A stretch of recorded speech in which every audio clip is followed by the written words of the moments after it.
Hello বন্ধুরা, English লার্নিংয়ের জন্য কোন টপিক দিয়ে ইংলিশ শেখা শুরু করবেন তাই নিয়ে অনেকেই চিন্তার মধ্যে রয়েছেন।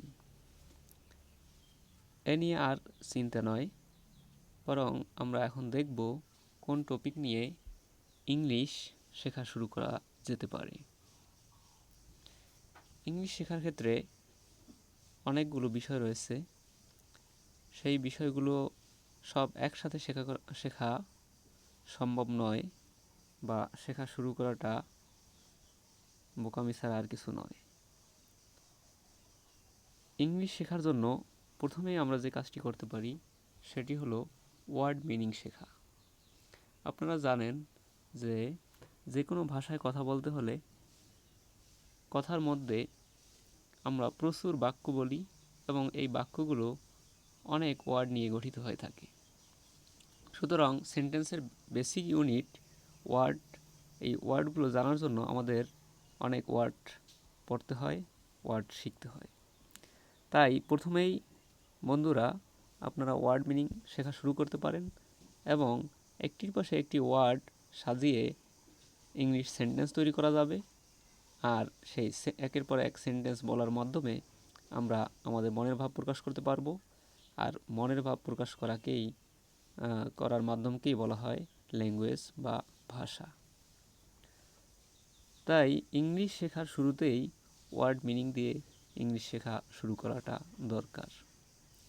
ওয়ার্ড মিনিংয়ের ক্ষেত্রে কি কি ধরনের ওয়ার্ড আমরা শিখব সেই বিষয়টি লক্ষ্য করা যাক। ওয়ার্ড মিনিংয়ের ক্ষেত্রে দুই ধরনের ওয়ার্ড আমরা দেখতে পাই।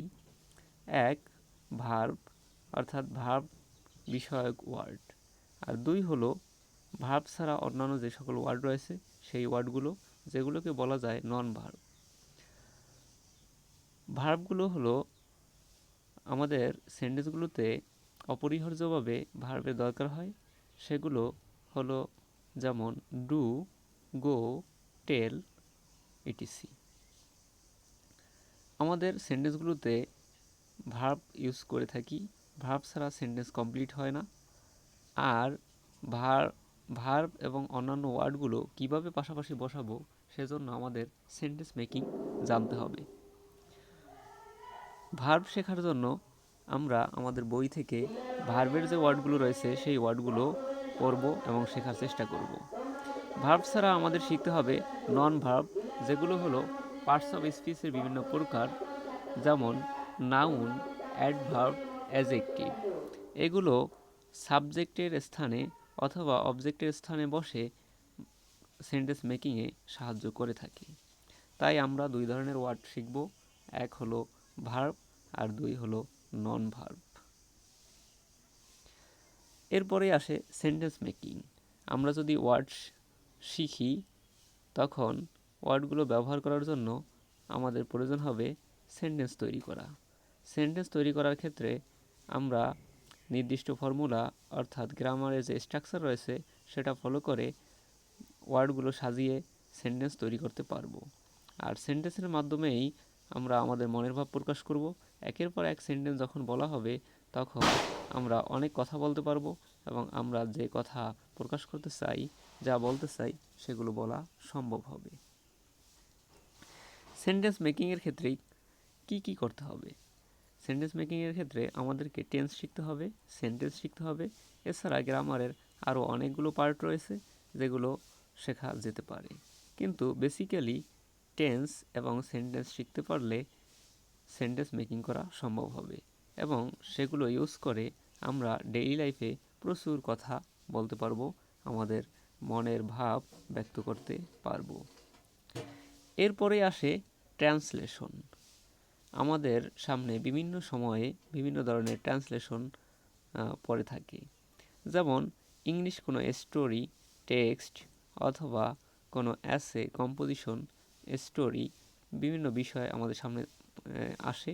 এগুলো যদি আমরা ইংলিশ থেকে বাংলা ট্রান্সলেশন করতে পারি তাহলে আমরা এই ইংলিশগুলোকে বুঝতে পারবো। এছাড়া বাংলা থেকে ইংলিশ করারও একটি বিষয় রয়েছে। যদি আমরা ইংলিশে কথা বলতে চাই তাহলে আমরা বাংলায় যে বিষয় চিন্তা করি বা ভাবি সেটাকে ইংলিশে ট্রান্সলেট করতে হবে। অর্থাৎ বাংলাটাকে ইংলিশ বাক্যে রূপান্তরিত করতে পারলে আমাদের ইংলিশে ট্রান্সলেশন হবে। তাহলে আমরা বই থেকে কোনো স্টোরি বা ইংলিশ টেক্সট ইংলিশ থেকে বাংলায় ট্রান্সলেশন করে আমরা ইংলিশের দক্ষতা অর্জন করতে পারি। একইভাবে আমরা বাংলায় যেসব কথাবার্তা বলি বা যে কোনো বাংলা লেখা সেটাকে ইংলিশে ট্রান্সলেট করার চেষ্টা করতে পারি।